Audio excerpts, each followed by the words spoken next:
IIT के बारे में कब और कैसे पता चला? कोई ऐसे कौन से चैनल पे आप यूज देखते थे? एक नुक्स हो जाता है कि और या फिर एक नंबर कम नहीं आ जाए तो टेंशन हो जाता है, दूसरे से कंपेयर होता है, तो वो कैसे? मतलब मैं देखा जाए तो 2 साल पढ़ा नहीं था, लेकिन लास्ट के 6 महीने में जो स्टेज किया था उसकी वजह से ही शायद मैं यहाँ पर हूँ। आईआईटी में एंटर करने के बाद आप में क्या क्या चेंजेस आए? आईआईटी और मैं 2 किलोमीटर दूर साइकिल चला के गया हूँ और अपनी लोअर चेंज करके आया हूँ। काफी फनी जैसे ना आईआईटी बीएचयू अदर आईआईटी के मुकाबले इस तरह से थोड़ा यूनिक है। मतलब बना लेनी चाहिए, अब तो काफी टाइम हो गया है। मैं ट्राई करूंगा कि पहले डिनर पे या फिर लंच पे ले जाऊँ डायरेक्ट प्लस। हाँ, मतलब पहले अगर हम प्लेसमेंट देखें, एक तरह से देखा जाए तो बस प्लेसमेंट है जो उनकी एक्सेल कर रही है। आपकी क्रश कौन है? मेरी क्रश हाँ नहीं पता नहीं पता यार। हेलो करिस। हेलो एमन, ये थैंक यू मुझे इनवाइट करने के लिए। मतलब काफी अच्छा लगा, मतलब पहली बार मैं यूट्यूब पे जाऊंगा। आप थोड़ा अपने शॉर्ट में इंट्रोडक्शन दे दी थी। हाय एवरीवन, मैं तनिष्क हूँ और मैं हेमंत की ब्रांच से ही हूँ, माइनिंग डिपार्टमेंट। और अभी मैं शिफ्ट हो गया हूँ, लेकिन अभी भी मैं एनसीआर में रहता हूँ। आप दिल्ली जैसे बड़े शहर से हैं, तो आपको आईआईटी के बारे में कब और कैसे पता चला और आपकी जर्नी कैसी थी? तो आईआईटी के बारे में मुझे मतलब मेरे भैया मुझसे, मेरे कजन भैया, मेरी मौसी जी के जो बेटे हैं, वो उन्होंने आईआईटी की तैयारी शुरू करी थी। उन्होंने 10th 11th में शुरू करी थी। अच्छा। हाँ, तो उन्होंने फिर जी साउथ दिल्ली में एक सेंटर है, वहीं से उन्होंने तैयारी शुरू करी थी। तो वहीं से मुझे पता चला और फिर मतलब जब से ही कहते हैं कि मेरा फेट डिसाइड हो गया था कि आगे जाके मैं साइंस लूंगा। और मतलब मेरा मन भी था कि मैं आगे जाके साइंस लूं। तो 11th मैंने साइंस ली। मैंने भैया को देखा क्योंकि मेरे भैया ने भी आईआईटी बीएचयू से ही करी है, मैकेनिकल में इंजीनियरिंग। अच्छा, आप कहाँ से भैया? हाँ, मेरे कजन भैया। अच्छा। मौसी जी की जो बेटा है, उन्होंने आईआईटी बीएचयू से ही करी है। पास आउट कब हुए थे? और पास आउट हुए थे 2016 में, जब ये आईआईटी रिकॉग्नाइज होता है 2012 में। तो जब ही उन्होंने ज्वाइन किया था। और उन्होंने भी माइनिंग डिपार्टमेंट में ज्वाइन किया था और उसके बाद उन्होंने ब्रांच चेंज कराई थी और वो मैकेनिकल में गए। तो मतलब हाँ, आपको वहाँ से पता चला, फिर वहीं से रेफरेंस मिला? वहीं से मुझे पता चला कि हाँ, उनकी भी रिकमेंडेशन थी कि आईआईटी बीएचयू जाओ, काफी अच्छी जगह है। और मतलब काउंसलिंग के टाइम और भी कॉलेजेस मिल रहे थे मुझे, आईआईटी रुड़की मिल रहा था, लेकिन उन्होंने मुझे रिकमेंड किया कि आईआईटी बीएचयू काफी अच्छा है। तो मैं आया। फिर कोई कोचिंग ज्वाइन करी थी आपने? 11th में कोचिंग ज्वाइन करी थी, वही सेम कोचिंग जो मेरे भैया ने करी थी, फिट जी साउथ दिल्ली। फिट जी हाँ। तो जब आपने फिट जी के अंदर एंट्री ली, उसके बाद से आपको कौन कौन से प्रॉब्लम्स आई जिनको आपने सॉल्व किया हो? अब जैसे मैं जब 11th पे था तो लॉकडाउन शुरू हो गया था कोविड-19 की वजह से। तो उस टाइम मैं दिल्ली से देहरादून चला गया था रहने के लिए। मतलब दिल्ली में काफी स्ट्रिक्ट था मतलब रूल्स, तो हम बाहर निकल पाते थे घर से। और देहरादून में थोड़ा कोविड-19 इतना फैला नहीं था, तो इसलिए वहाँ पर बाहर फ्रीली थोड़ा घूम सकते थे। तो हम थोड़े टाइम के लिए, मतलब मेरी पूरी फैमिली, मैं, मम्मी, पापा और मेरा भाई, हम देहरादून चले गए थे। तो वहाँ पर हम रहे थे 2 साल और पूरा ऑनलाइन था। स्कूल की क्लासेस भी ऑनलाइन और फिट जी भी क्लासेस ऑनलाइन। लेकिन 11th जैसे मैंने फिट जी ज्वाइन किया तो फिट जी इतना पढ़ा नहीं मैंने। फिट जी से जो उनकी बुकलेट थी वो शायद अभी घर पे ऐसी पड़ी हुई है, मैंने एक खोल के भी नहीं देखी है। और फिर कैसे मैनेज की? तो मैंने मेनली यूट्यूब से पढ़ा है। मेनली क्या, मैंने पूरा यूट्यूब से पढ़ा हूँ। पूरा यूट्यूब से पढ़ा है मैंने। कोई कौन से चैनल्स के आप यूज देखते थे? स्पेसिफिक चैनल ऐसे मेरा था नहीं, लेकिन स्पेसिफिक टीचर जरूर थे जिन्हें मैं फॉलो करता था। जैसे मैथ्स के लिए मैं समीर सर हैं अनअकैडमी जेई पे। अच्छा। और निशांत सर हैं अनअकैडमी एटम्स है एक चैनल, उस पे दोनों अनअकैडमी के हैं। और केमिस्ट्री के लिए अश्विनी त्यागी सर हैं। मतलब मिक्स था, मतलब जहाँ से मुझे अच्छा कंटेंट मिलता था मैं ले लेता था। लेकिन मैथ्स के लिए स्पेसिफिक मैं समीर सर और निशांत सर से पढ़ा था, मुझे उनसे काफी कंफर्टेबल लगता था पढ़ने के लिए। जय की जर्नी के अंदर आपको और भी कुछ पढ़ते टाइम हुआ होगा, जैसे कभी बैक नुक्स हो जाता है कि और या फिर एक नंबर कम नहीं आ रहा है तो टेंशन हो जाता है, दूसरे से कंपेयर होता है, तो वो कैसे कहता? अच्छा, तो जैसे बैकलॉग सबकी प्रॉब्लम होती है उसके लिए, मतलब अब 2 साल तो पढ़ ही रहते हैं, लेकिन वो 2 साल भी ऐसा लग रहा था कि बहुत कम है। मतलब मैं देखा जाए तो 2 साल पढ़ा नहीं था, लेकिन लास्ट के 6 महीने में जो स्टेज किया था उसकी वजह से शायद मैं यहाँ पर हूँ। क्योंकि जैसे 10th में काफी पढ़ाई करी थी और फिर 11th में आके ऐसा लग रहा था कि वेकेशन मोड हो गया है, अब रेस्ट करने का टाइम है।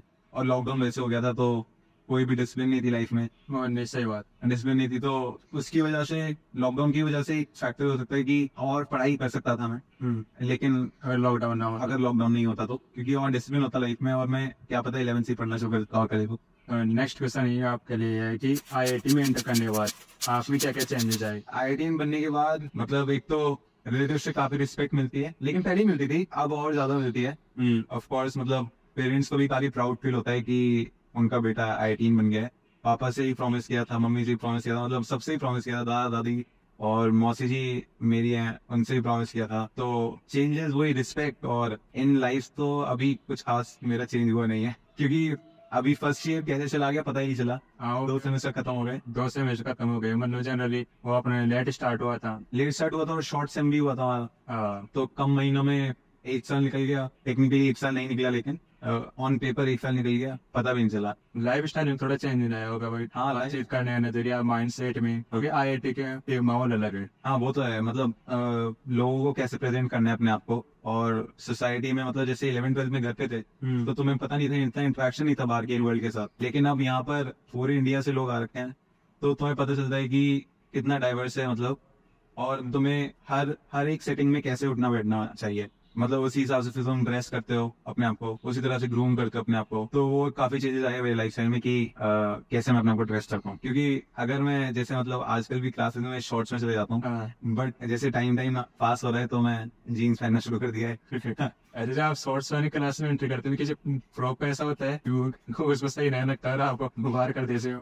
ये फनी मोमेंट बन जाता है। ये बहुत ही ज्यादा फनी हो गया था, मतलब मैं जैसे अभी कुछ टाइम पहले बहुत गर्मी थी, अभी तो काफी प्लेजेंट मौसम है, हाँ, लेकिन कुछ टाइम पहले बहुत गर्मी थी तो मुझसे जीन्स या कोई भी नीचे लोअर नहीं पहना जाता है, तो मैं शॉर्ट्स पहन के जा रहा था क्लास में, और रेगुलरली जा रहा था, और हमारी तरफ उन्होंने कम से कम 3-4 बार मुझे क्लास से बाहर निकाल दिया, मतलब निकालने वाले थे लेकिन निकाला नहीं था। 2 बार उन्होंने मतलब गेट पे ही रोका और मुझे वापस हॉस्टल भेजा, और मैं 2 किलोमीटर दूर साइकिल चला के गया हूँ और अपनी लोअर चेंज करके आया हूँ। काफी फनी। और एक और मतलब अब मुझे लग रहा है कि मेरे जितने प्रोफेसर हैं सब में बात फैल गई है कि कोई तो है माइनिंग में जो शॉर्ट्स पहन के आता है। हाँ सर है जो हमारे, हाँ, उन्होंने बोला था कि आप वही हो गए जो शॉर्ट्स पहन के आते क्लास में, तो बात फैल चुकी है, मतलब फैल चुकी है, आपकी एक अलग ही इमेज बन चुकी है, एक अलग एंटिटी बन चुकी है। हाँ, नेक्स्ट क्वेश्चन है, IIT BHU अदर IITs के मुकाबले किस तरह से थोड़ा यूनिक है? हाँ गुड क्वेश्चन। जैसे मतलब प्लेसमेंट भी हमारा काफी अच्छा है with respect to other IITs, हम शायद 8 पार चल रहे हैं, और काफी सबकी ऑलमोस्ट सबकी अच्छी प्लेसमेंट लगती है यहाँ पर। और उसके अलावा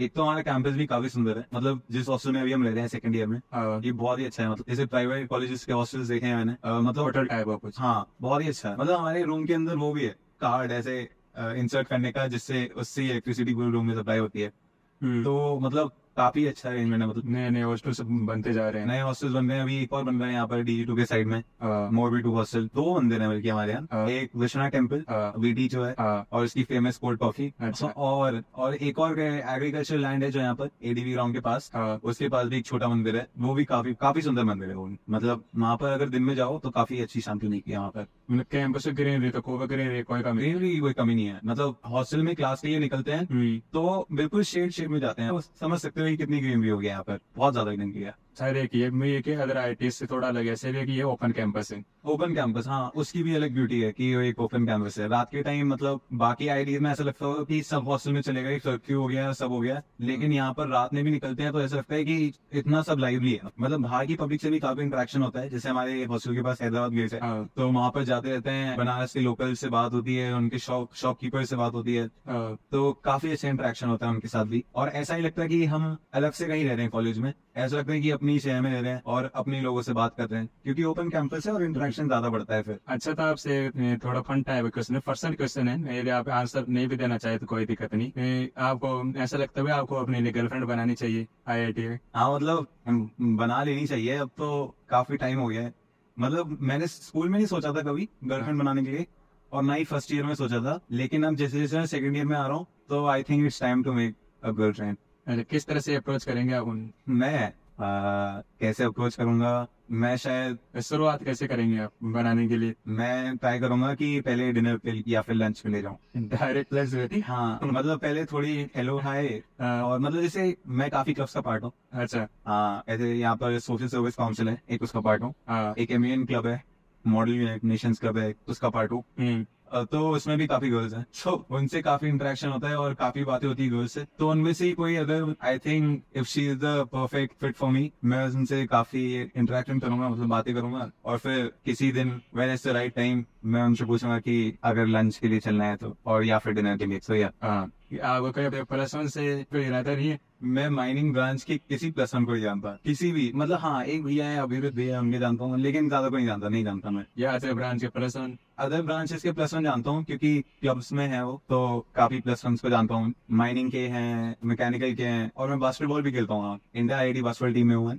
क्या बात है। हाँ जल्दी आप IIT में जाने वाले? हाँ अभी हम अक्टूबर में स्पर्धा है जो हमारा इवेंट कराता है IIT BHU, वो हमारे कॉलेज का इवेंट है, आप बाहर के IITs भी आते हैं, बाहर के प्राइवेट कॉलेजेस भी आते हैं, और बनारस के जो आसपास शहर है उसके भी कॉलेजेस आते हैं। तो अक्टूबर में, मिड अक्टूबर में, उसके बाद आएगा इंटर IIT, और इस बार इंटर IIT के लिए हम IIT बॉम्बे जाएंगे। क्या बात। हाँ, तो जो एस्पिरेंट्स है बहुत ऐसा बना होता है कि उनको भी IIT बॉम्बे जाना है। हाँ जब एक तो यही कि मेरे कॉलेज में कुछ खास फर्क नहीं है, लेकिन थोड़ा वो इमेज बनी हुई है, वो थोड़ा इमेज बनी हुई है, और उन्होंने अपना स्टैंडर्ड सेट कर दिया है। उनके ही फिगर्स उनके लिए बोलते हैं। मतलब अगर हम प्लेसमेंट देखें, एक तरह से देखा जाए तो बस प्लेसमेंट है जो उनकी एक्सेल कर रही है। बाकी सब तो मुझे नहीं लगता कि प्रोफेसर में भी कुछ फर्क पड़ता होगा। जितने इक्वली प्रोफेसर क्रेडिबल यहाँ पर है पढ़ाने के लिए, उतने ही तो मुझे लगता है कि प्रोफेसर का इतना फर्क पड़ता है। और वही क्वालिटी ऑफ स्टूडेंट्स भी मैटर करता है, क्योंकि वहाँ पर बस टॉप लॉट जा रहा है पूरे इंडिया का। और नेक्स्ट अप हम स्टार्ट करते हैं रैपिड फायर राउंड, जिसके अंदर अप्रोक्स 5 क्वेश्चंस होंगे। आप 1 वर्ड में, 2 वर्ड में या यस या नो में आंसर दे सकते हैं। आपका फेवरेट स्पोर्ट्स क्या है?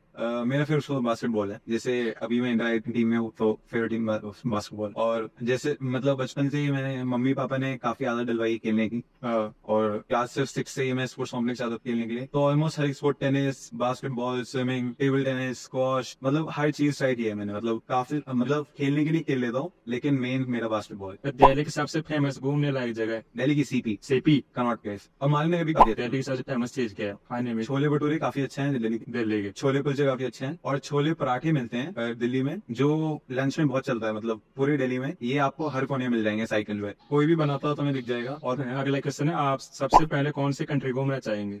जो मैं कंट्री घूमना चाहता था वो मैं घूम ली है अभी तक। घूम चुके हैं? हाँ, घूम चुका हूँ। कौन से हो? यूनाइटेड किंगडम घूम चुका। आपकी क्रश कौन है? मेरी क्रश? हाँ नहीं पता। ठीक है। अरे सच में नहीं पता यार, सच में नहीं पता। मतलब अभी तक मैंने सोचा नहीं है। मतलब अभी तक वो एक क्लिक जो होता है, अभी तक हुआ नहीं है। Thank you. अच्छा, तो आप यूनाइटेड किंगडम घूम चुके, तो वहाँ का एक्सपीरियंस शेयर करेंगे थोड़ा? हाँ, मतलब 7th 8th में UK में था। पापा की जॉब थी, तो मैं वहाँ पापा के साथ चला गया था। मतलब पूरी फैमिली चली गई, क्योंकि पापा का मन नहीं लग रहा था, तो हम वहीं पर शिफ्ट हो गए थे। एटलीस्ट ऑलमोस्ट 1 ईयर के लिए। हाँ, पूरा 1 ईयर के लिए। और फिर वहां पर मैंने और मेरे भाई ने कुछ टाइम एजुकेशन करी, 1 साल ऑलमोस्ट। मैं यहाँ पर था क्लास 8 में, लेकिन वहां पर एजुकेशन चल रही क्लास 7 थी। और मेरा भाई भी वो प्राइमरी स्कूल में था। हम दोनों के स्कूल अलग अलग थे, तो वहाँ पर एजुकेशन करी। और वहाँ ही मैंने बास्केटबॉल खेला। वहाँ पर जिस सिटी में मैं रहता था, ब्रैडफोर्ड सिटी थी, उसे मैं रिप्रेजेंट करता था अंडर 14 में। तो काफी अच्छा एक्सपीरियंस था UK का भी। लेकिन उनका मतलब, जैसे मैं स्कूल में पढ़ा उनके, तो उनका एजुकेशन करिकुलम इतना, मतलब मुझे लगा नहीं कि एडवांस है। जैसे जो चीजें हम यहाँ क्लास 6 में पढ़ रहे थे, वो क्लास 7 से उन्हें पढ़ा रहे थे। मतलब इंडिया का एजुकेशन सिस्टम अच्छा है? इंडिया का काफी अच्छा एजुकेशन सिस्टम है। कुछ फैक्टर्स हैं जो थोड़े अलग कर जाए। हाँ, वो तो है। अब हर चीज के कुछ कुछ ड्रॉबैक्स होते हैं, लेकिन काफी अच्छा एक्सपीरियंस है मेरा यूनाइटेड किंगडम का। थैंक यू कनिष्का, आप अपने कीमती टाइम देके हमारे डायमंड शो में आए हो। अरे मोहन, कोई नहीं, थैंक यू वेरी मच। ये था हमारा आज का सेटअप। ये एक्चुअली हमारी कॉलेज का साइकिल पार्किंग एरिया है। ये आज हमने हमारा सेटअप लगाया था, और ये टाइम हो रहा है सुबह के 5 बज रहे हैं।